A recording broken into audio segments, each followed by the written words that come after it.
Yo. Peace. Good morning, good afternoon. I don't know why it always looks so like my camera looks smoky and shit. Let me. I made it worse. Hold on. Shit.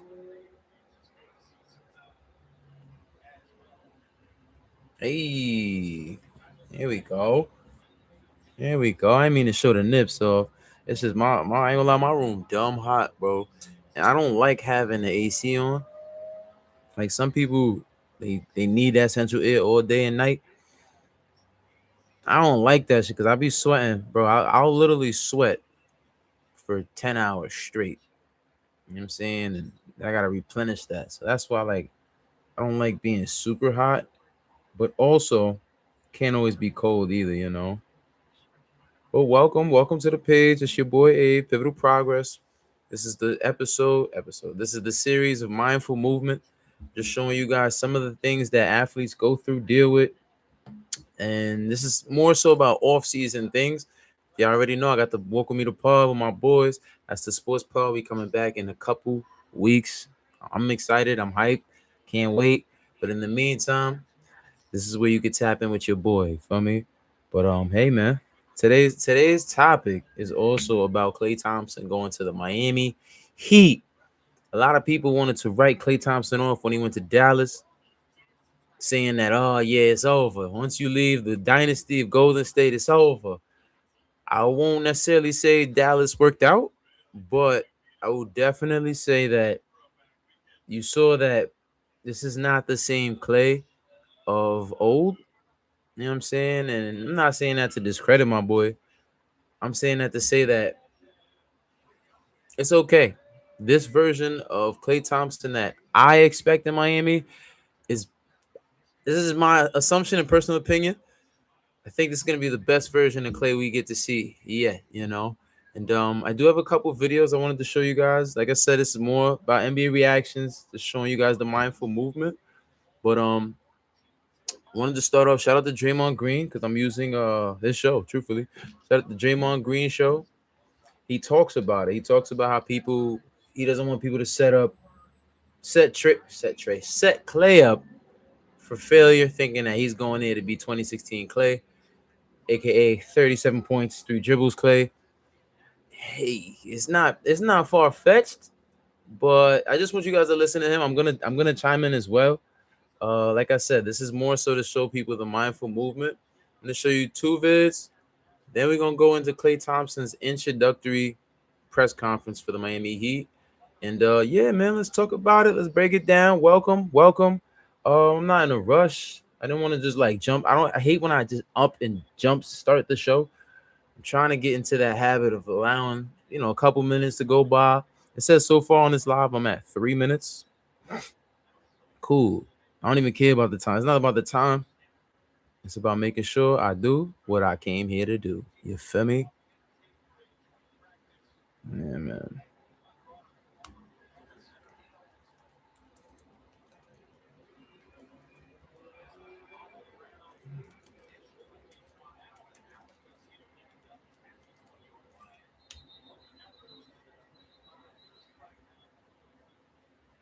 Yes, sir.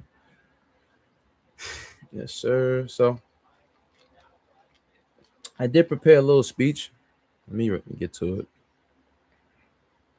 I don't know. Lately, it's been hard for me to speak just like from the heart because I be going on tangents and shit, and I don't want to. I don't want to do that. So I started to like learn how to write down the things that I wanted to talk about and discuss. Let me just go to. I'll be having mad notes. Oh, here you go. Damn, I write too much, bro. All right, here you go. All right, so here we go. So we talked about it. So Klay Thompson has just joined the Miami Heat, right? Honestly, I think people are looking at it completely wrong. Everybody wants to know if Klay can still be the Klay Thompson we remember. But what if that's the wrong question to ask? What if Klay Thompson doesn't need to be the old Klay again? What if he's trying to prove that there's still another version of himself worth discovering? I mean, I put that to say that reason I wrote that truthfully is because think about how many stars, and this is for my basketball heads here. Like this, like I said, this live is specifically for mindful movement, but those who understand and respect the process. Want y'all to think about this real quick. Think about all the stars, the aging. We're gonna go aging stars. All the aging stars that you've seen in your time. How many of them had a beautiful transition into retirement?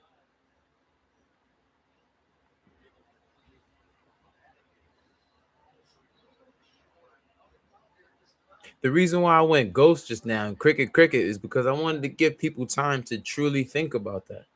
There's maybe a handful of all-time greats that have retired gracefully in the last 10 years. Shit, you just watch Russell Westbrook and Kyle Lowry had to do it on some, whoa, we didn't expect these niggas to retire for people to respect it.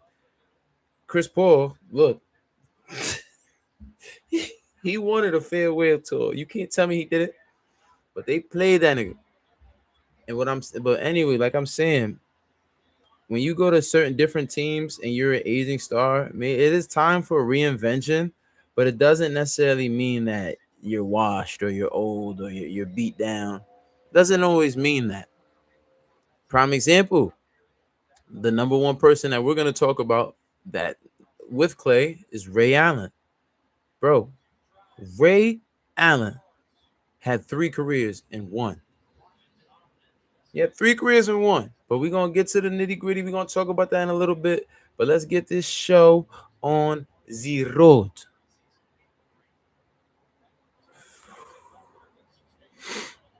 Let's get this show on the road. Let's go. Your game day wardrobe with Chubbies. Klay Thompson is signing with the Miami Heat on a 2-year, $13 million contract with a player option for the second year after he took a buyout from the Dallas Mavericks. It was said that Klay took left $9 million on the table in order to get that buyout. And I know a lot of people are saying the Heat starting five is now likely Davion Mitchell, Klay, Wiggs, Giannis, and Bam. I will remind you that they also have Tim Hardaway, so it could be Tim Hardaway. I love the move. I love this for Klay. I know Klay's happy he's in Miami. He's around water. Y'all saw me make the joke about, his boat doesn't necessarily fit the Miami aesthetic. So Klay's going to have to get a new boat. One thing y'all should understand about Klay is Klay don't give a damn about an aesthetic. Klay on that water, Klay is happy. And I know this move makes him a happy man. It also puts him closer to his family in the Bahamas, right? Like, I think this is a very, very great move for Klay. I be forgetting that Klay is Bohemian. And he was late to the introductory press conference because he was stuck in Miami traffic. That is Klay Thompson. Now, I found it interesting when I saw they said Klay going to Miami, and I was like, oh, that Heat culture thing. I don't know how that's going to work for Klay because Klay moves to the beat of his own drum. Klay does what Klay does. And it's no maliciousness to it. It's just who Klay is. And I want to see how that fits into the Heat culture stuff. And so I'm looking for it. And what do you mean by Heat culture stuff? Hold on. Let me break it down for those who don't know. Yo, bro, there's a standard in Miami Heat Nation. Listen, bro. All right. I'm going to say it to you like this. Pat Riley don't take no shit. And if you're not in tip-top shape, nigga, you not touching that mother flubbing floor. You're not. Sorry. You're just not. So you better stay in tip-top. Better do what you got to do to keep your mind, body, spirit right. Because if you come in and you fail a conditioning test in Miami, I'm talking about Miami Heat only. You can go watch and look up the players that talk about this. You're not touching that floor, bro. Matter of fact, niggas is going to mess around and ship you off by November. Facts. To seeing how that happened, but right on cue, late to the introductory press conference, that is Klay Thompson. And that is the most Klay moment I've ever seen. But one thing I do want to say is I don't like how everybody's trying to act like, oh, man, it's Klay Thompson, like Klay to the Heat. Like, this is Klay of 2018. And the reason I don't like it is because I feel like everybody's trying to set Klay up for failure. And so I'm going to say it right here, right now. Let's stop acting like 2017 is Klay is going to Miami. I wish sports media would speak to it more like when Ray Allen went to Miami. Like that's the role I'd expect of Klay. Don't try to. And it's funny because it's funny because people, and I've heard that too. I have to double down with Draymond. This his man's. Not only is his man's, this is a nigga he got money with for years, 10 years plus. You know what I'm saying? Like, so if there's anybody that knows his tendencies, it's definitely him.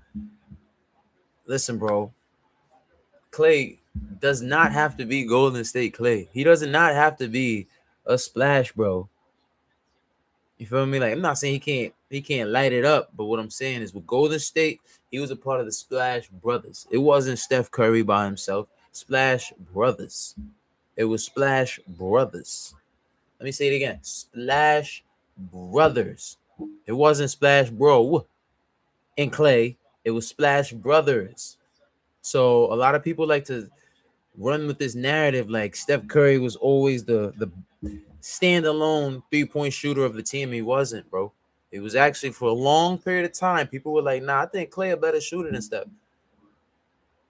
It's just that Steph was coming off the dribble, you know what I mean? Doing all this extra shit to get his shot off. So for people to say that, it's just interesting. But like I say, Klay Thompson does not have to be the Golden State version of himself. Like the 4-time champ. He doesn't have to be that. He can. But here, this is a totally different makeup. When he went to Dallas, he was expecting to play with Luka Don, Kyrie, and AD, gang. So he worked on certain shots. He worked on those corner threes. If you notice, when he played with I'll run it up. But when he played with Dallas, if you notice, all his shots came from the corner. That's a tough adjustment for somebody whose shots came from the wing and the top of the key for his entire career. So what I'm saying is, when you a nigga who got to wait on a jump shot, your rhythm is everything. Set my brother up like you about to get the 2017 Klay, so the moment you don't, y'all can bash him. That's bullshit. He's going to year 16 of his career. We obviously know the injuries that he's faced. Yes, he is going to go provide shooting because he shoot the lights out the ball, and when he's 60, he'll be able to shoot the lights out the ball. But don't try to build it up like, oh man, look what happened, so that y'all can tear him down when he's not averaging 20 points a game. That's bullshit. That's what media does, and I don't like that. And so I'm going to say it right here. Let's look at him more like you looked at Ray Allen when Ray Allen was going to Miami. Oh, by the way, when sports media was still kind of a good thing. Hold on, my fault, Dre. Now you understand why I was mentioning Ray Allen, because Ray Allen is the quintessential epitome of having a great career. A great career is not just being 1A your entire life. You know what I'm saying? And that's cool. Shout out to Bron for doing it and trying it, but you're not about to be 1A in Philly, but whatever. That is one of the most underrated things that I can even mention. But we're gonna let Dre continue before I really dive into this. You know, when you could appreciate Ray Allen going to Miami in the role that he was going to go play, when sports media wasn't trying to build someone up just to slice them down. So I just wanted to put that out there. And speaking of Ray Allen, prior to signing with the Heat, Klay got into a heated debate on Instagram over whether people would rather have his career, Ray Allen's career. And, you know, a couple nobodies argued that Klay was never a first option and that Ray was for his first 10 years. And what I will say is, yes, Ray Allen was a first option. And by the way, Jesus Shuttlesworth was incredible. Pause. This is where I got to stop, Draymond. I get what he's saying about Jesus Shuttlesworth, but people don't understand, and this is for all the people who are not from New York. Fortunately, your boy from the towns. Jesus Shuttlesworth was predicated around Stephon Marbury's life. I'm going to say this again. Jesus Shuttlesworth was a story that was for Stephon Marbury. I forgot why it didn't happen, that he didn't do it. But then the role ended up going to Ray Allen, bro. It was, think about it, Lincoln. Who went to Lincoln? Like, come on, let's be real. He lives out in Coney Island. So I say that to say for all the people that watch He Got Game, it was a beautiful movie. It's one of my favorite sports movies of all time. But when I found out that that was really for Stephon Marbury, and that was like the Marbury story, it made me look at like, oh, okay, Ray Allen was just doing a good acting job type shit. When you're a first option, I love how people love to move the goalpost. Always. So people move the goalposts. Ray Allen was getting crushed that he couldn't get over the hump, that he only could get to the conference finals. And then I saw something that said, oh, man, Ray Allen took the team to Game 7 of the conference finals. And I was like, wow. So now we're going to move the goalposts and act like that's some extreme level of success. It's not. And if you're going to move Ask Donovan Mitchell. the goalposts and say that is, then make sure you give Trae Young the respect that Trae Young deserves. I didn't even think about Because Trae Young a few years ago took the Atlanta Hawks violent to the conference final. Bro, mind you, Trae Young is like, bro, Trae Young on his best day, and that's if the nigga did his dead hangs. Nigga on his best day, he's 6 foot, bro. And everybody been shitting on this shit. Or is this just the day and age where that's what you do? That's what you do, bro. But we can't play both sides of the fence here. So it's either nothing. Yo, bro. Yo, bro, I swear to God, bro. Yo, Draymond, this is another nigga I gotta meet, bro. Because this nigga be spit. His professional answers, I already know off camera. Nah, bro. Ray Allen did that, or it's something that Trae Young also did. But it can't basically, hold on. Basically, he's saying, y'all niggas gotta stop dick riding, bro. You gotta stop. If a nigga ain't do what the fuck he said he was gonna do, or you can't move the goalpost for the next man. Fuck out of here. I'm with you, Dre. I'm with you, bro. This is why niggas don't like Draymond, because he hold niggas accountable to the fuck shit. Straight up, bro. Both, because they're one and the same. So, in saying that, being the first option and taking the team to the conference finals is not like this crazy feat. It's not. Matchups are everything. And sometimes you get great matchups. Yes. But let's not act like, oh man, that's just the pinnacle. No, it's not. Because I'll tell you, winning 2 games in the NBA Finals and losing is very far away from winning 4 games in the NBA Finals. Trust me, it's further than you think. And so let's not try to make that the marker of, oh, that's why Ray or Klay is better. That's bullshit. And that doesn't really work. Doesn't really work. Now, and if this is his reasoning for why people say that, yo, Ray Allen had a better career or was a better like star type shit. So he just explaining the reasoning on why that's the thing.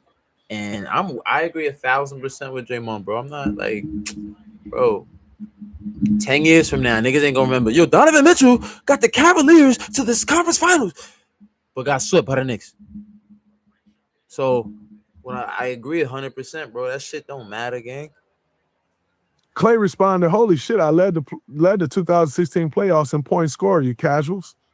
Commenters argued back and said, yeah, he wasn't guarded by the other team's best defenders with Steph and KD on the team. And what I warn you is, reading is fundamental. You must learn to listen. You must listen to learn. Reading is fundamental. I tell people this all the time, and they think I be talking shit. Reading is fun for the mental. Facts. Break it down like that. For the people who don't like fundamentals, it's what your mind will always rely on when shit go left. That's why niggas like Kyrie look so great. It's because he stay fundamentally sound. You know what I'm saying? Tim Duncan, you can't, damn, bro, this nigga's just, bro, he just footwork immaculate. Fundamentally sound people will always be successful, bro. Hands down. Must read to learn, because if you don't, you end up saying dumb shit like this. Right. KD was not on the team in 2016. That was 73 and 9. Also spent some of those 2016 playoffs injured. I know we tend to forget fast because People don't study, they don't research, they don't look up the history of things. I know we tend to forget fast, but Steph actually missed some of those playoffs in 2016. So I want to warn you of that. When Klay Thompson he was actually facing some top defenders because Steph actually missed some of that. Now, in saying that, So let's pause it real quick, right? I'm gonna go to the internet. I'm gonna put in 2016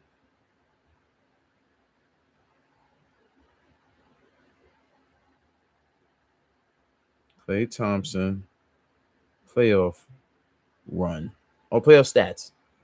2016, we talking, right? In the NBA playoffs, Klay Thompson averaged 24.3 points, 3.7 rebounds, and 2.3 assists a game. His field goal percentage was 44%. 3-point percentage was 42%. Like, come on, bro. Now hold on. Let's take it another step. Warriors playoff run. 2016. Hold on, we gonna see it.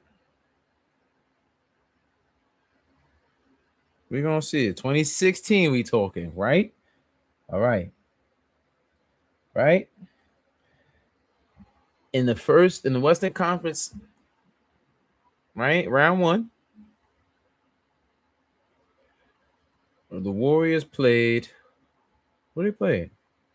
Oh, they played the Houston Rockets. Right? All right, that's one. Houston Rockets with Pat Bevan. I believe they had Pat Bevan at the time. Cool. Two, the Portland Trailblazers. They ain't little than them boys. Always a tough out. Conference Finals the same year. They beat OK. They came back and beat OKC 3-1, correct? Correct. All right. All right, we're going to continue. And this is the year that they lost to the Cleveland Cavaliers 3-4, right? Right. So for people to sit there and say the dumb shit is just crazy, like, or put these narratives, like you just said, talking about KD out of that was on the floor. If you remember correctly, this was the playoff run that Steph Curry went down. Went down with, I believe, was it an ankle injury or something like that? He still played in the playoffs, but he was down for a couple of games. Cool. It's the same playoff run where Draymond Green was suspended game 5 for the Cleveland Cavaliers. I mean, against the Cleveland Cavaliers in the finals, right? Right. So I say all of this to say to you, bro. Klay Thompson was one of them ones, gang. Klay Thompson definitely held his own on a team that was full of scorers. I'm not gonna say full of scorers, but Steph Curry and when KD got there, he still averaged the same numbers, bro. What does that mean? These niggas don't do what I do on this floor. And let's continue. Let's just continue because I could go on and on about how niggas be playing disrespect.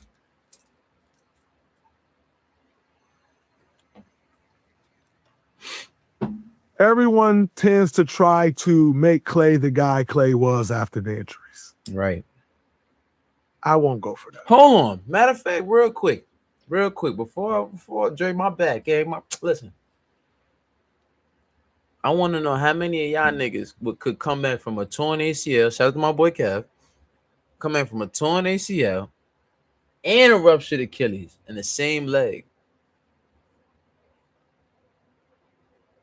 I would love to see y'all. I would love to see y'all niggas the day. Matter of fact, a month after that shit happened. This nigga's back playing professionally, bro. That's amazing. So I think you guys would be a shell of yourself too if you couldn't explode off of a certain leg. You know what I'm saying? You couldn't jump off the same way. You know what I mean? Like, you got to start switching things up. And it's always good that that players that are professional players go through certain things like this because they know how to live without, they know how to go without, so it's easy for them. Some, yeah, they don't build the mental fortitude, and then now they rely on certain shit. But I think a person like Klay always had the mental fortitude to even be back in the NBA and even be back with his third team after these gruesome injuries. Makes you think about the resilience of this man. What I will also say is highly likely that after the 2019 playoffs, Klay Thompson was going to lead the Golden State Warriors and go be a number one option somewhere. Highly fucking likely.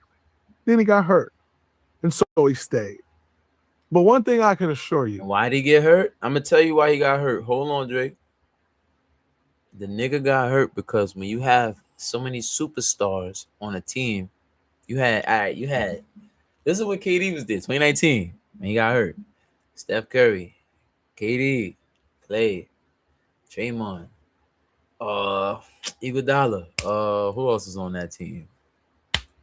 They traded for Harrison Barnes. Fuck. Barbosa. No, Sean Livingston was on that team too. There's a couple other people too I'm not thinking about. A couple bigs. Kevin and Louis for sure. But bro, it's hard to explain. But this team, how do I say this? Klay definitely had an opportunity to play for other teams, but overcompensation. That's the best way I could say it to you. All right, so let's say at the beginning of the season, you were required, you worked out 100%. You can push your body to 100% of its capabilities. You get to the season, what's required is maybe 65% of your capabilities, right? After your 65% capabilities, cool. Look who goes down. KD goes down first. So now everyone who wasn't necessarily giving a high percentage has to give a higher dose or percentage than they previously were. And if your body wasn't training for that, it's how you easily get hurt. That's why if you haven't played ball in 3 months, it's not smart to go out and start with a full court game with the young dudes. It's not smart, bro. You're gonna have some soft tissue injuries for sure. And that's what happens. And I'm sure that's what happened to Klay during that time. He was forced to, I have to do more, but I haven't been building my body up to do more, which caused him to have these gruesome injuries.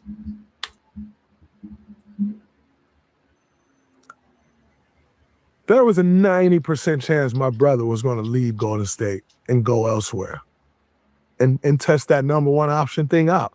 Unfortunately, it wasn't in the cards for him and he got hurt and he never got the opportunity to. So now in turn, everyone wants to talk like, oh, you couldn't do it, like he wasn't going to. But I study the history.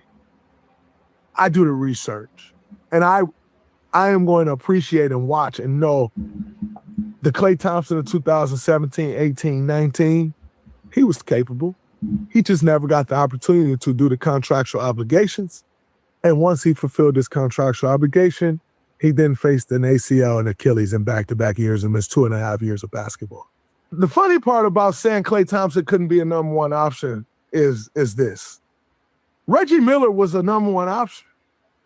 Reggie Miller was a very, very, very extremely successful basketball player. He was the number one option. So you mean to tell me if Klay Thompson left the Golden State Warriors, he couldn't be a number one option, but Reggie Miller could? It's blasphemous. But again, very easy to look at what happened from 2019 after injury to 2026 and say, no. But let's go before that. And now you telling me Klay Thompson couldn't be a number one option, but Reggie Miller was his entire career until later in his career. How does that make sense? It doesn't. See, and this is why niggas don't like Draymond, because this nigga uses real nigga logic. What I mean by real nigga logic is, bro, how you gonna move? Like he said, how you gonna move the goalpost for one man? Meanwhile, Reggie Miller was 1A for the Pacers for as long as niggas could. Matter of fact, niggas still think Reggie Miller's 1A. Before Halliburton got there, it was Reggie. Nah, this is Reggie Miller's team. Whenever you thought of the Pacers, you thought of Reggie Miller. You ain't really think of. I mean, Lance and PG had a little moment, like that Pacers team. Paul George, I'm talking about. They had a little moment, but bro, even to this day, people still associate the Pacers with Reggie Miller. So I get it, but you gotta understand that Draymond, Klay had the same numbers, if not a little bit lesser than a nigga who was 1A on his team. So I get it, bro. I get it. Y'all niggas is not using logic. If Klay had the same setup as a Reggie Miller, duh, and go before the injuries, are you stupid? Yo, excuse me. I don't mean to discredit y'all. I'm just saying, bro. Y'all niggas don't use real nigga logic. Like, that don't make sense. But we in sports media. What have you done for me lately? Right. Bullshit. Resume is a resume. Right. So let's not try to take that Klay Thompson following that and make that to be the Klay Thompson who it was before. Won't happen on my watch. Facts. I'm with you. So, miss me with all the chatter. Klay Thompson was a special player. Let me also remind you, there was very much so an argument of who the greatest player was, who was the greatest shooter in history in 2016. It's a fact. No one was just riding home like, man, Steph Curry's the greatest shooter ever in 2016. What did I say earlier in this You know what video? people used to say in 2016, and I can tell you because I lived it. Man, those two dudes, the greatest two shooters we've ever seen. No one was just like, it's Steph. Over the next few years, Steph solidified that. Oh, facts. He did the work. He solidified that. And I don't think there's a person on earth, including Klay Thompson, that would argue that Steph is the greatest shooter ever. You feel me? But we tend to forget as time move on where we were during a time. And because I lived it, because I was there, because I was watching the shooting competition, there was an argument then. Let's not forget that argument then. Because we're trying to make a point, because we're trying to slice someone down, because we're trying to lessen one's legacy. There was an argument then. So, I just wanted to throw those things out there. I'm not here to debate who's better, Klay or Ray. I really don't give a shit. I'll tell you who I'm taking. I'm going to take Klay. You put me in the foxhole, I'll take Klay. Period. No ifs, ands, or buts about it. Who's the better? You fucking go argue with your mom. I don't care. But you put me in the foxhole, you put me in a game I need to win, give me that guy. I'll take number 11. Any day of the week and twice on Sundays, I'll take number 11. So,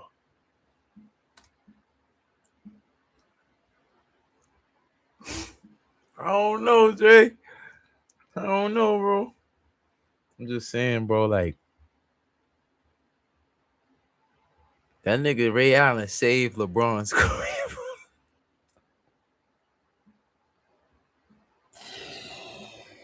I don't know if I'm taking Klay over Ray. I gotta see it first, bro. This nigga Ray Allen is the reason LeBron got 4 chips, bro. Not 4, but like he's like, if he would have missed that shot, the Spurs would have been celebrating, and Kawhi would have had 2 chips in San Antonio. Oh, Tim Duncan would have had 6 rings, bro. Oh my God. I don't know. I respect, for me, this is why I respect Draymond, because he a real nigga. And if you've been in the trenches with me, nigga, I'm always gonna choose you over anybody, because I know your tendencies. Ray Allen definitely did do some whole shit with Boston and going to Miami. I get it. He made a smart move for himself. But bro, that was some whole shit. That was some whole shit. I can't. I never saw Klay do no whole shit in the league. Like, he was honest to Golden State. He did the best he could until the wheels fell off, and they like, yo, listen. Them niggas chose. I don't understand what they was doing. They didn't pay Kuminga. They didn't pay Jordan Poole. Why the fuck couldn't Klay stay there, bro? But anyway, whatever. We gonna get back to the topic at hand. I don't know, bro.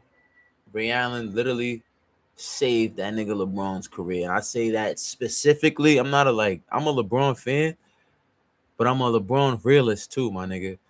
If Ray Allen ain't hit that three, bro, Bron would have only 3 rings.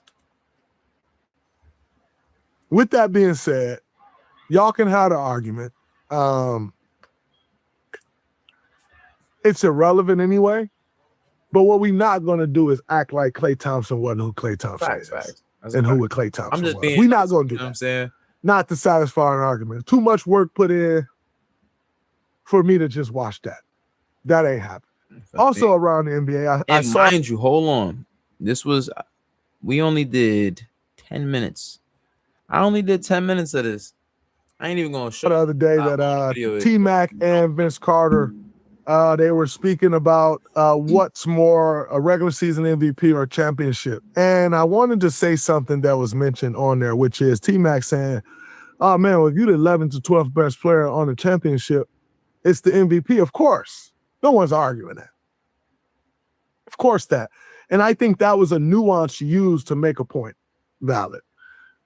In saying that, a lot of you all do not hold Derrick Rose in the regard he should be held in. And he was the youngest MVP we've ever had. So I said that to say it kind of makes that point not valid because we're watching y'all not hold Derrick Rose in the regard that he should be held in. I agree. But also, it's not that it's bigger for an 11th or 12th man, because it's not. We know that. You're going, you can't play. Of course, we get that. But a championship for a first option, for a second option. Now, let's have a real conversation. A championship for a first option to deliver a championship and a championship for an MVP. How I know the argument doesn't work and how it's because when you weigh the two. Jalen Brunson just won a championship as a first option. And what I'm certain of is all of you basketball people hold Jalen Brunson at this point right now in a higher regard than you hold Derrick Rose.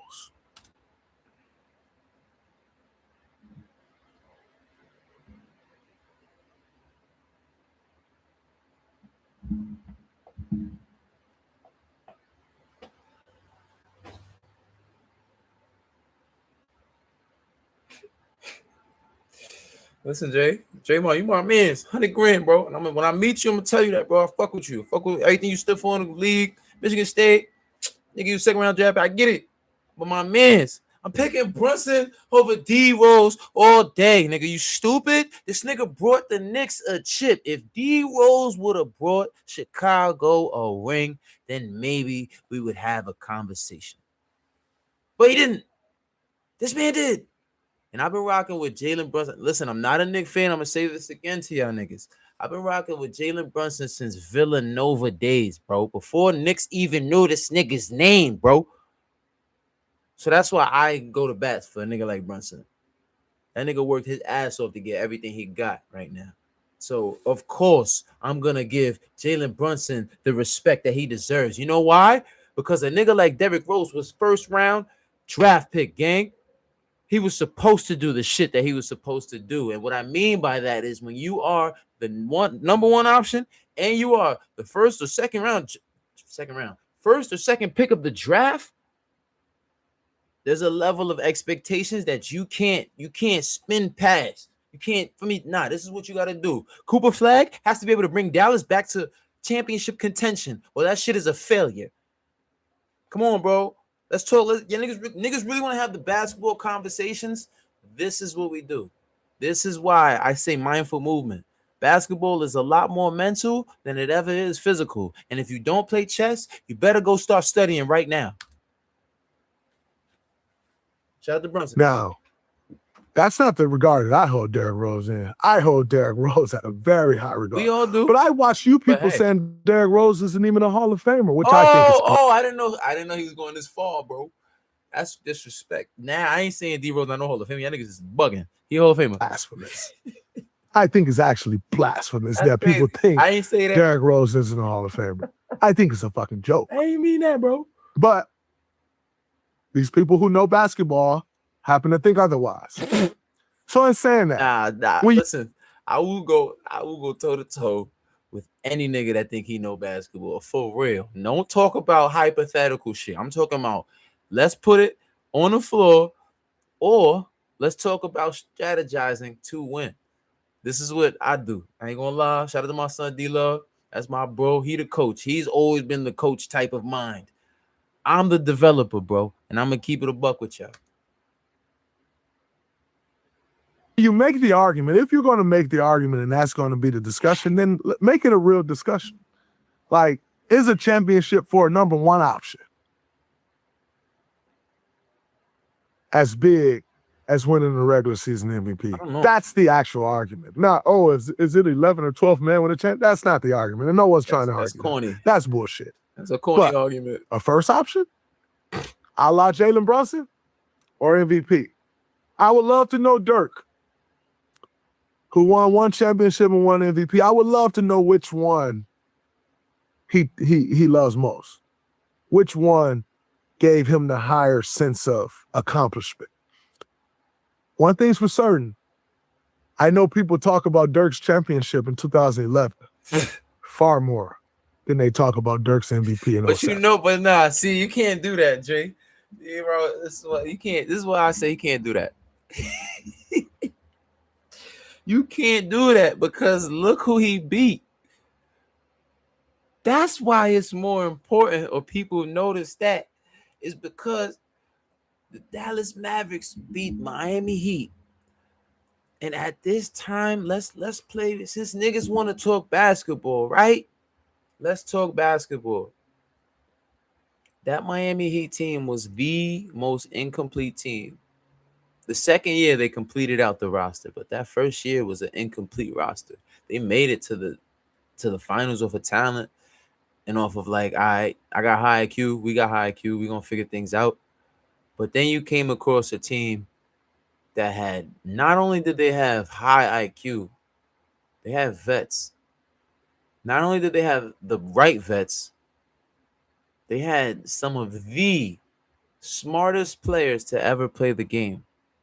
Jason Kidd, Tyson Chandler, definitely smart kids. Like, you know what I mean? Like, was Tyson Chandler on the team? I think he was. Tyson Chandler, maybe. I don't remember. Was he?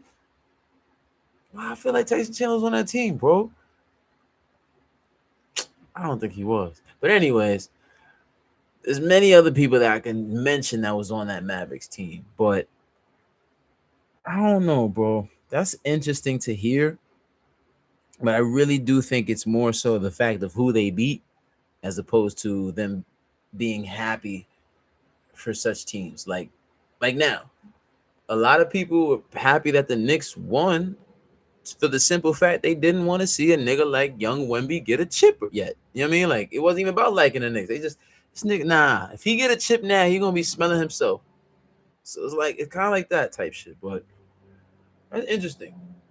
And if Braun would have got that chip at the time, niggas was like, yo, not one, not two, not three, not four. He did all that shit. Niggas was like, nah, we gotta watch this nigga lose, bro. Fuck out of here. And that's kind of what it was. Not to say that all the real niggas know that. Shout out to Dirk. Dirk did his thing that series, that playoffs. He had a generational playoff run. He beat Kobe Bryant. If I'm not mistaken, Kobe Bryant beat the young OKC team and beat them in 6 games too. It's not like it was game 7. No, he beat them 6 games. Like I'm trying to get to the finals, bro. This is one of my last shots. He was pushing 42 at the time. So I think it was more so of everyone seeing that last hoorah versus the young Miami Heat at the time. But I don't know. That's not fair, Dre. So I just wanted to throw that out there. I saw the takes. They are what they are. I just don't agree with them. American business leader Mark Stad has completed. All right. Yeah, right there. We're going to stop the sharing here because that's the end of. I continue with Draymond. It was I'm really using that for the simple fact of we were talking about Klay Thompson, and that's his man's 100 grand. If there's anybody that's gonna keep it a buck about his man's, it's gonna be Dre. You ain't never heard Draymond not say the right thing, but yeah, man. Now I wanted to hear from the peoples. I am gonna cut this up and clip this up too. Listen, man, do you believe? Do you believe that Klay Thompson is washed? Is it over? Is he Dunsky? Is he Dunsky? Or is this an opportunity for him to be successful and find his, I'm gonna say his Ray Allen calling, because Ray Allen had 3 phases. Ray Allen had the 3 level scorer. Ray Allen had the 2-way sharpshooter. And then Ray Allen became the catch and shoot nigga. You know what I mean? Like, he wasn't really playing too much defense, but just let me guard somebody that ain't too, and I got you on over catch and shoot, bang. And that's why I say that when he got to Miami, he was no longer able to defend at a high level. Klay Thompson can still defend at a high level, especially when you got Giannis and Bam back there. You, my nigga, all you gotta do is really guard the perimeter, bro. I'm just, from a basketball standpoint, you just guard the perimeter, you good, bro. And play a little bit of help. You know Giannis and Bam gonna make sure you good, bro. And on top of that, I honestly believe that Klay was always before the injuries, Klay was always a better defender, one of the best defenders in the league. You know what I'm saying, and not saying that he's gonna go to Miami and be like a shutdown defender, but I'm sure he could stay in front of a couple people. Other than maybe like 5 or 6 shifty guards. It's like, yo, you don't want no problems with them type shit. But other than that, he'll be fine. But like I said, Klay versus Ray Allen, I think I'm taking Ray, bro. And I love Klay Thompson. And I say that to say I respect niggas like Klay. That niggas talk hella shit, niggas say X, Y, and Z, don't matter. And guess what? I still get the bitches I want. Excuse me. I still get everything I want. And I say that to say he had Meg, bro. Nobody was expecting him to pull Meg, but look, for me. But anyways, I think that sometimes it's okay to break away from certain norms. All right.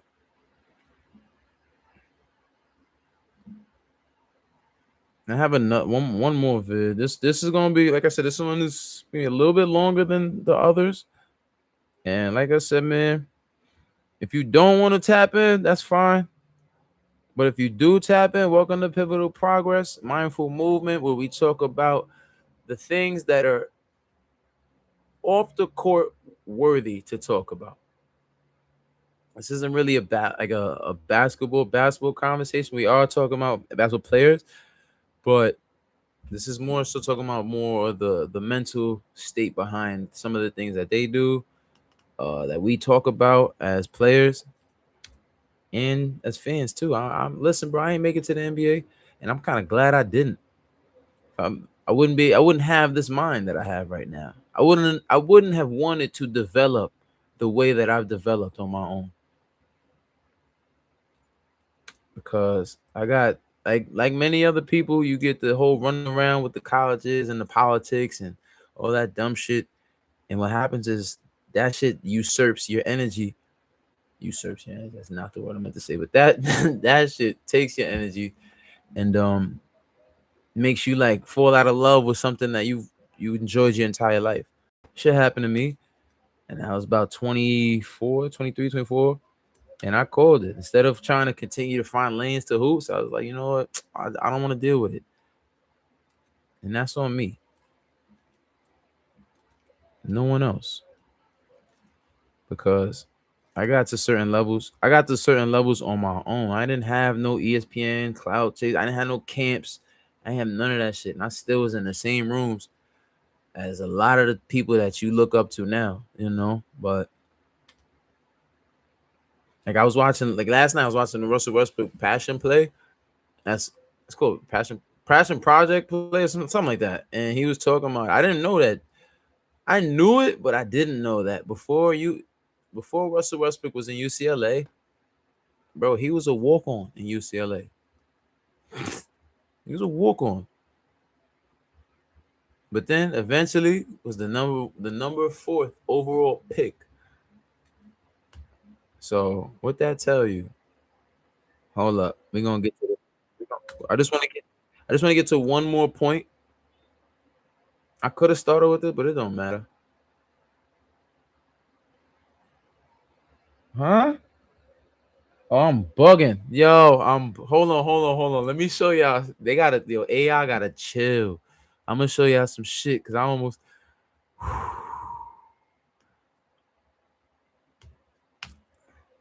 look real quick right here. I saw full game highlights. Shea versus Kai. And I was like, wait. Kyrie on the Heat. I click it. Some bullshit. Thank God. This 2K27 shit going crazy, bro. But I think I'm gonna wait till like December. I don't really care for that shit. Let me go back. I ain't gonna lie, niggas don't care about Spoelstra. I'm not here for you, Spo. Got it. How much is that a motivation? Oh, my bad. He starts at like 8 minutes.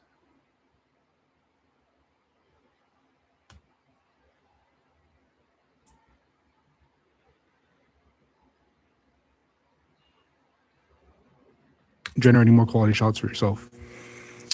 I mean, Giannis, one of the being able to space the floor and deep postseason run.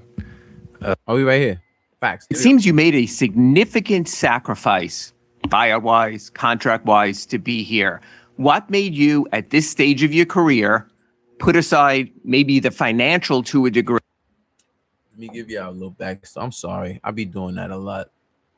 I'm trying to learn how to like stop just jumping into stuff. I can, but let me give you a little backstory. Listen, man, this is Klay Thompson's full press conference. I'm not doing the whole video. I just wanted to show basically his mindset into the approach of joining the Miami Heat. Like I just sat here and talked to you about when we watched the Draymond video. A lot of people want to write Klay off. And a lot of people want to write him off by putting him in the categories that he was previously in, which is not fair to him now. You know what I'm saying? That version of himself didn't have to deal with two ACL and an Achilles injury. This version is past that and is still willing to see what he can gain. So, like I said, this is pivotal progress where we talk about the mindful movement, bro. And yeah, we're gonna show you a little bit and explain Klay Thompson's mentality going into Get our own story, and hopefully it ends with something spectacular. Klay, without getting into the specifics, but it seems you made a significant sacrifice, buyout-wise, contract-wise, to be here. What made you, at this stage of your career, put aside maybe the financial to a degree that you so wanted to be with this team at this moment? That's a good question. I would say just the opportunity to play high-level basketball throughout the season and a chance to make a deep postseason run. Those things were so attractive to me. And obviously you want to maximize your earning potential as an athlete, but like I've tasted winning before and there's really nothing like it. And it's even just like even getting there and failing is better than not even having a shot at it. So I'm not saying that's going to happen. I'm just saying like, nah, he's just talking about, he's shout out to my Aqua, bro. I understand you, bro. Sometimes we don't have the best way of words with people. Like we just speak from direct and you can't always be direct. But if I'm right now, he's speaking about Dallas and how depressing playing in like Dallas was. He could be like, yo, Klay's washed. It's not that he washed, ain't nothing to play for. It's like, why do I want to get a better jump shot if we going to Cancun in like a month, bro? So that's what happens. And that's also what can happen to someone who's older is you start to just allow that version and perception to be. Some people like a Klay is like, you know what? Nah, I ain't here yet. I ain't here yet, bro. So let me go somewhere where winning is important. Having a winning culture is important. And that's what you're hearing him describe right now. The opportunity to win again at a very high level was so attractive to me, and it looked, looking at the roster, it looked like a great fit as far as, me being able to space the floor and attack from the perimeter and have great help defenders behind me. And especially at this stage of my career, I get to play a specific role, and my voice will go a long way, hopefully, with this team, and just to lead by example. Klay, you've played with a lot of different types of players, but Giannis is obviously pretty unique. How do you, other than the obvious, how do you feel like you can help him? And how do you feel like maybe he can help you in generating more quality shots for yourself?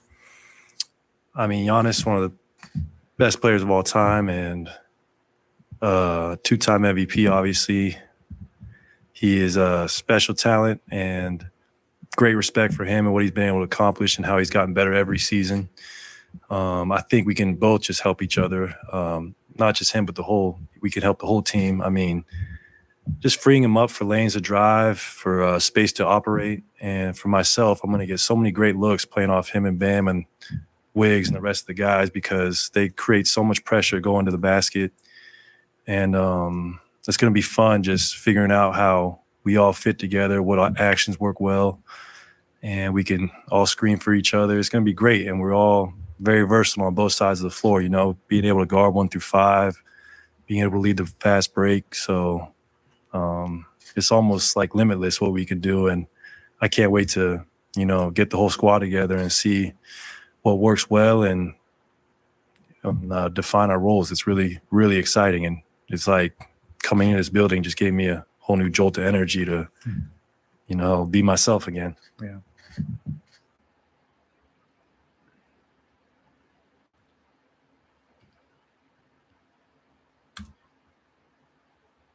Squad together and see what works well and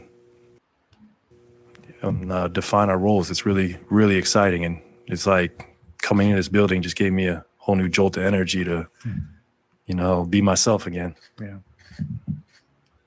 One of the most underrated gifts that a culture can give you is the ability to feel at home. The closest feeling that you'll get to feeling at home is winning. And what I mean by at home is, think about it. For all the people that view this and watch this later, think about this. Think about when you walk in the crib and you've accomplished something, and the people in the crib know that you've accomplished it, or they know that you're on the verge of doing what you said you was going to do. The energy and the love that you get will make you feel like, all right, this is awesome. Some people take that love and this is what's expected. Other people take that love and they say, I'm grateful that I'm here.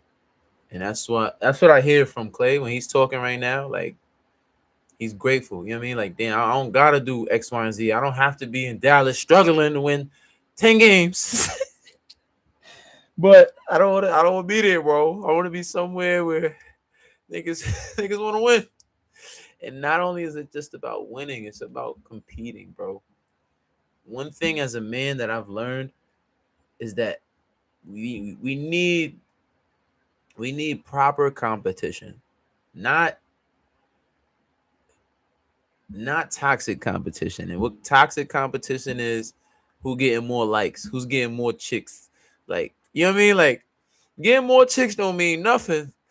If my shorty look like Beyonce and you got 4 chicks that look like, I ain't gonna say what she look like, but we already know what I'm going with. You know what I'm saying? Like, there's just certain things that just don't matter, but the competition matters.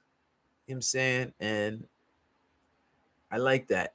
And when you can get that competitive spirit back within what you do, you get a different version of yourself. The version of yourself that has always been there.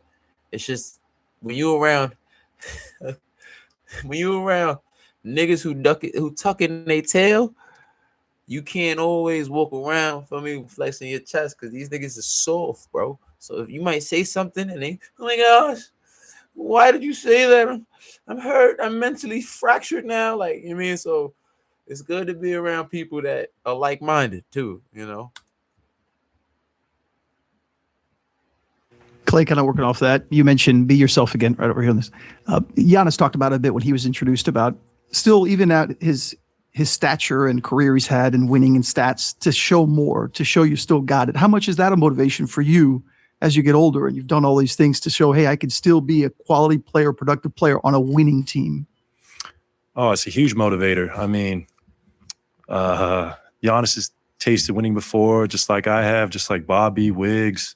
Bam's been there twice, and it's I forgot that Andrew Wiggins and Klay was on the same team in Golden State. I forgot. Oh, so they got a little bit of chemistry. I'm not gonna say a lot, but Andrew Wiggins and Klay Thompson, yes, they won a chip together against the Boston Celtics. The last chip that Golden State won. They were both there for that. So respect. And I forgot completely.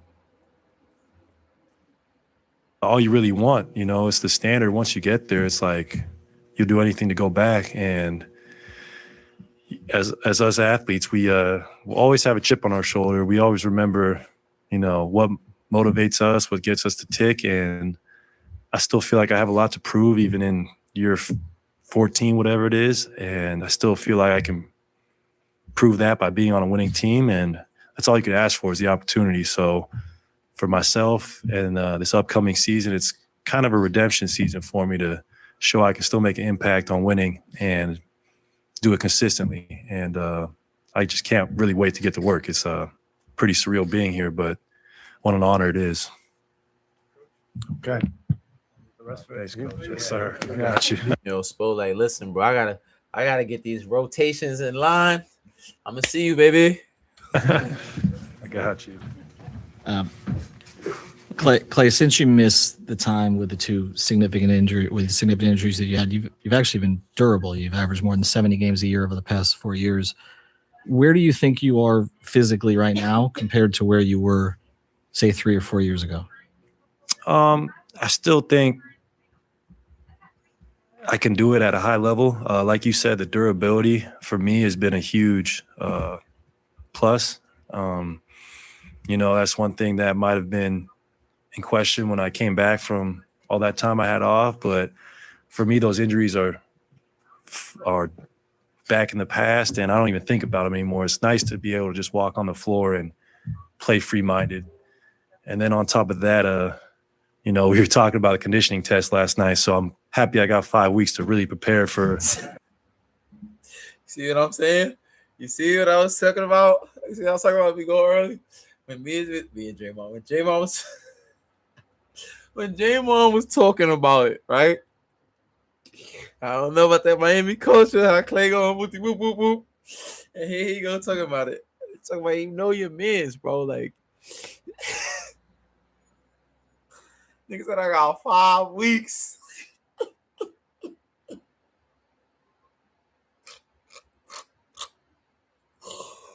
Yo.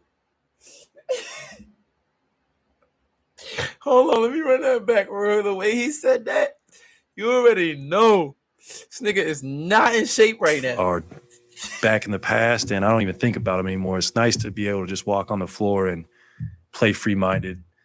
And then on top of that, you know, we were talking about a conditioning test last night, so I'm happy I got 5 weeks to really prepare for the Miami regiment. So I got to get my treadmill back operating, but I'm really excited just to be pushed on a fitness level that will, I know, be so beneficial for me for this next season. And, you know, a lot of players warn me about how tough it is, but I like hard stuff like that. I've been through harder things. Like Klay Thompson is built like me, nigga. Straight up. When the shit niggas run from, I run towards, bro. So I get it, gang.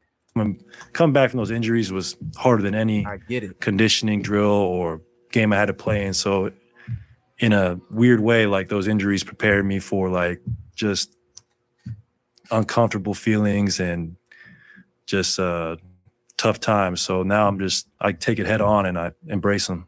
Facts.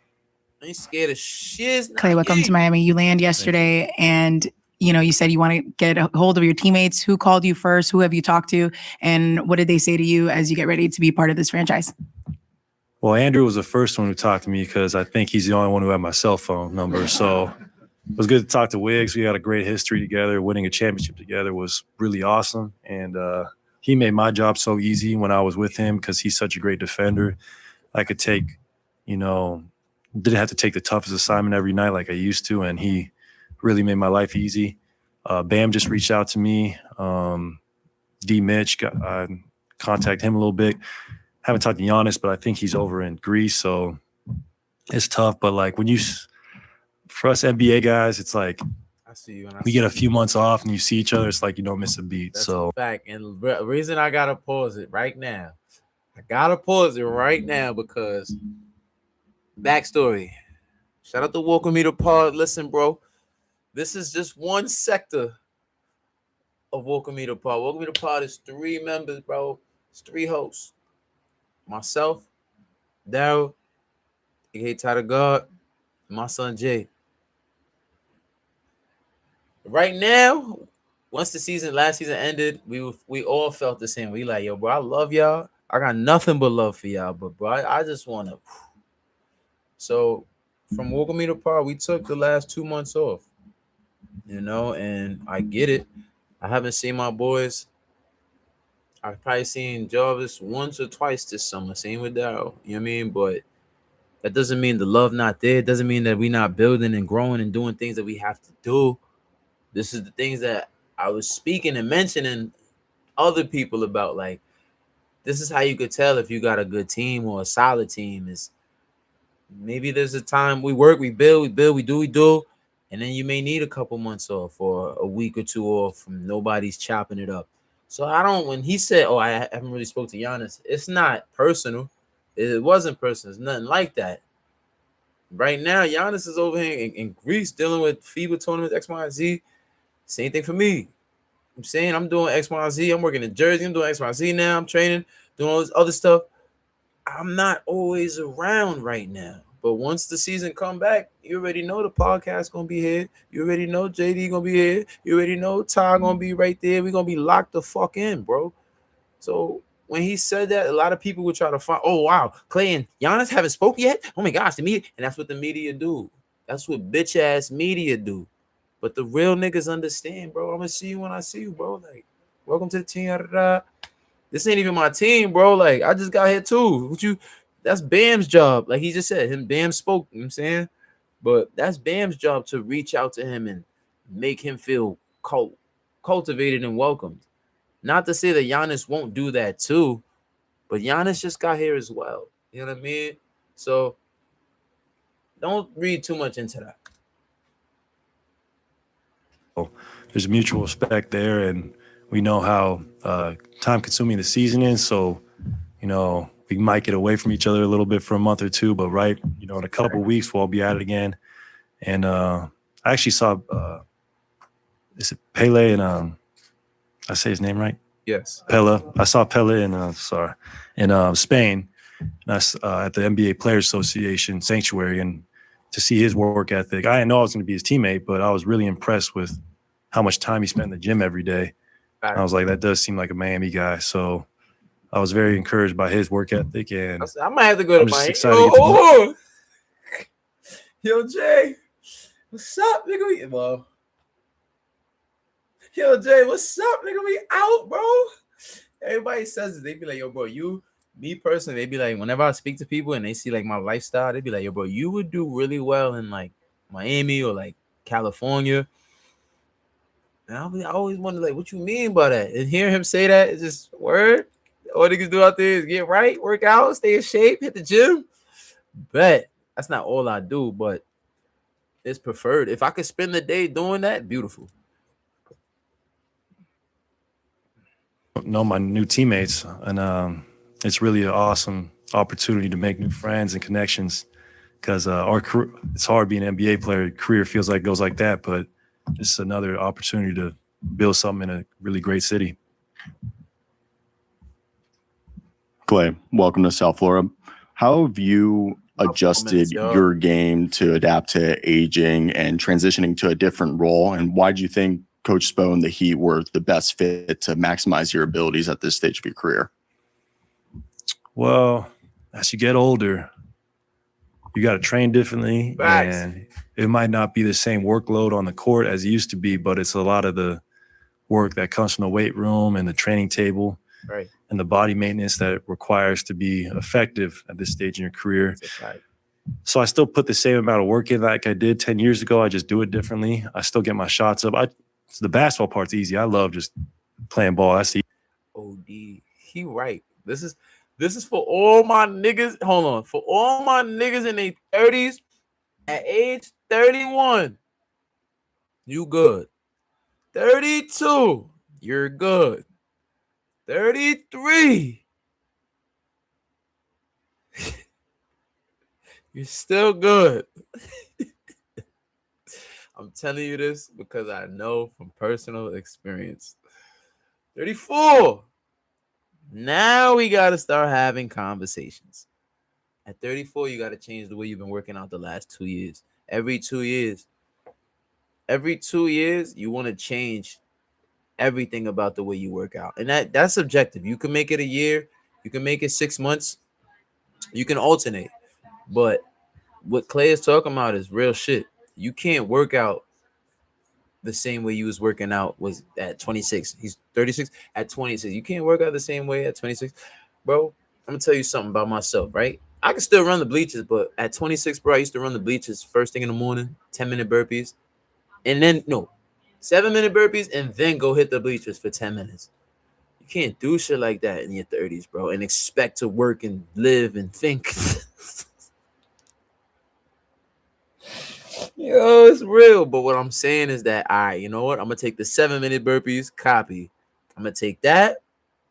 I'm going to do that today. And then tomorrow, I'm going to stretch, recover, boop, boop, boop. And then the next cardio day, I'll make that the bleachers. So you just have to find different ways to work out. You can't push your body in the same way. I'll look at some of the old workout videos I used to do with all the muscle ups and the dips and shit. Bro, I can't do that shit no more. It's not that I physically can't. Why the fuck would I want to? You know what I mean? I'd rather work differently. So nowadays, I still work out. I still run and jump and lift. It's just I'm not doing 1,000 muscle ups, nigga. Like that's bro. You know, easy part, but everything else is what makes you great.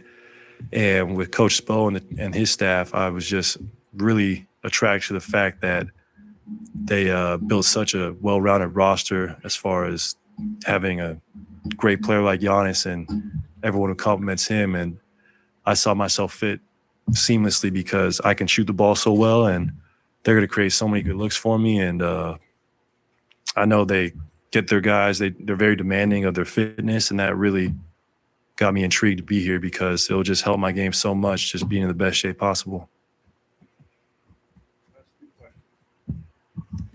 Hi, Klay. Casey Hans from Local 10 here in Miami. Welcome. Thank you. Does it kind of feel like as you enter the back end of your career here, maybe a full circle a bit for your family, that you're back in a place where your father spent some time? And has he told you many stories about his days at Jackson High?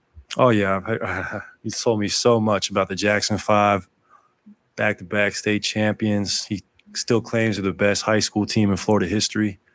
And he actually texted me yesterday. He's like, you have to go to my old gym. I'm going to put you on contact with AD. You got to go see where I grew my love for the game and go get shots up with the team and go meet the guys. And I'm absolutely going to do it because it's such a big part of the family history.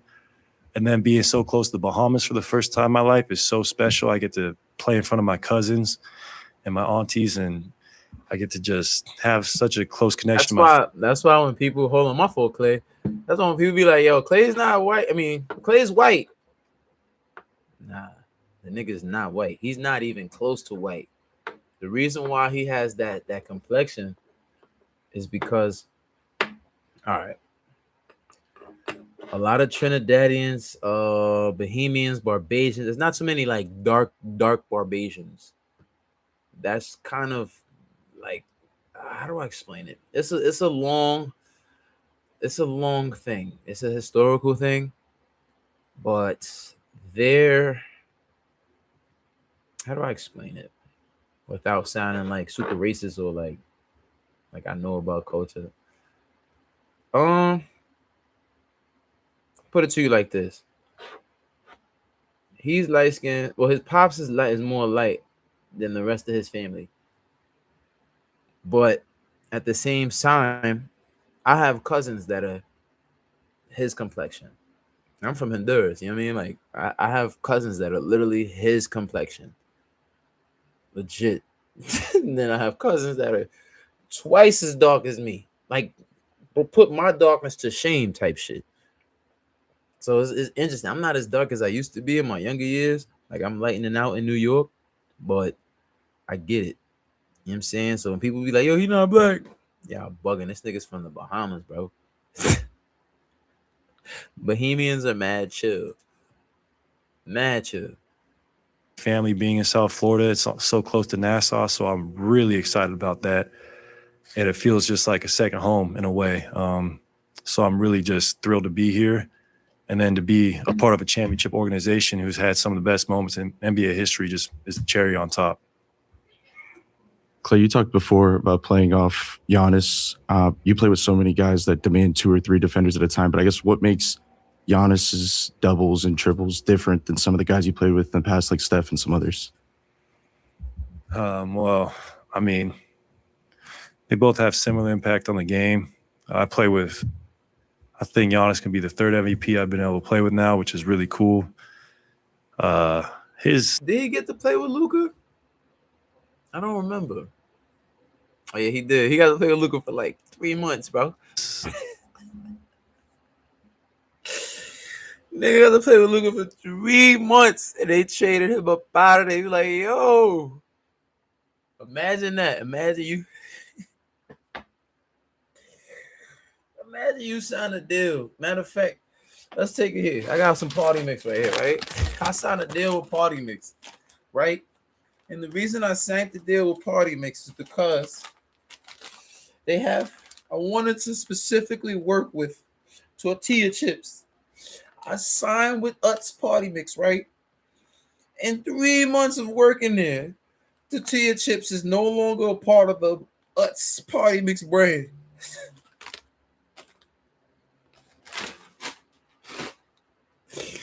I'd be sick too, bro. I'd be sick. Like, hold on. Nah, I ain't come here for this, bro.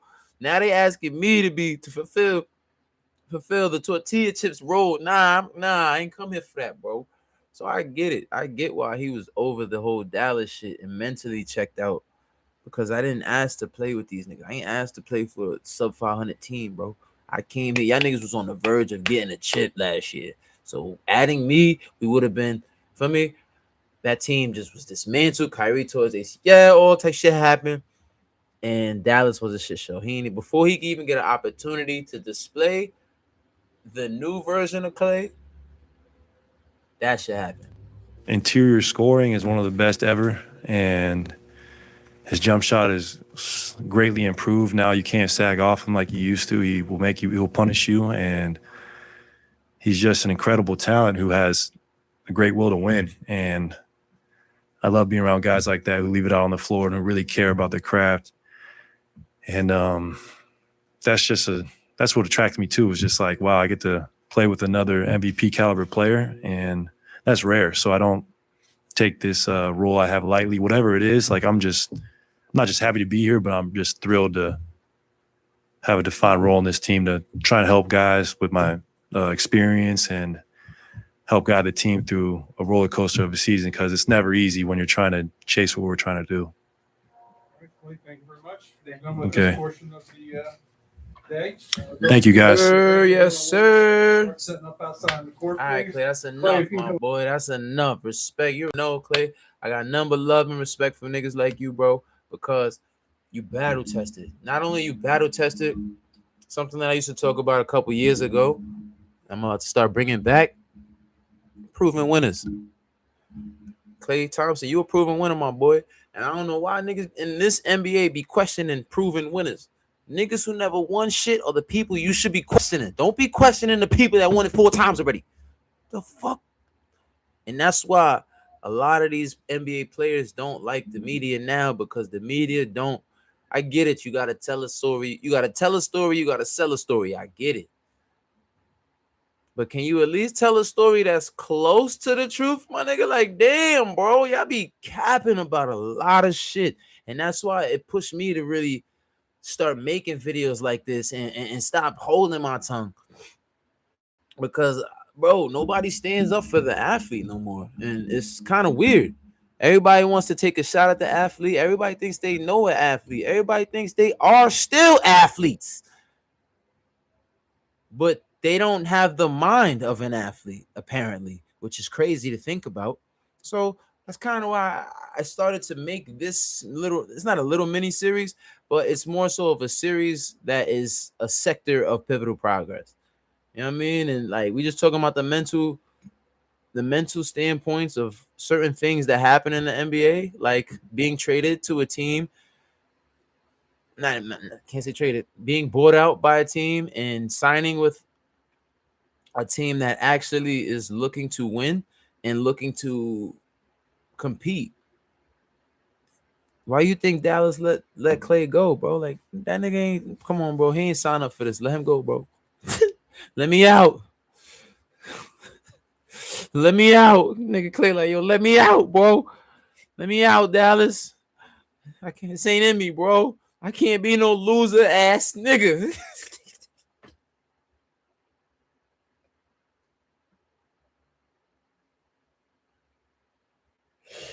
Oh shit, bro. It's real. It's real, man. And with that being said, y'all, look, another beautiful episode. Pivotal Progress presents Mindful Movement. I'm not gonna get off just yet, but that wraps up the show. I just wanted to say I have a couple more notes that I wanted to display for you guys. Where is it? Oh, here it is.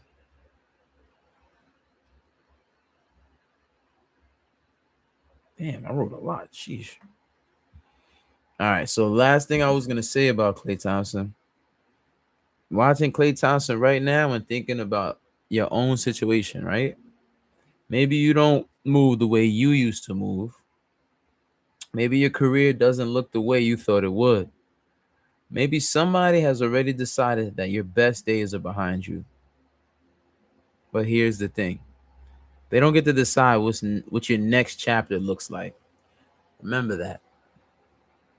Klay doesn't need to recreate Golden State. He needs to make Miami his next chapter. And it sounds like he's doing that. You know what I mean? And maybe that's what progress is. Not going backward, trying to become who you were, but moving forward and discovering who you can become. Now, with that being said, y'all, like I said, peace, love. It's your boy, Calm. Pivotal Progress presents Mindful Movement. I'm going to see y'all on the next episode.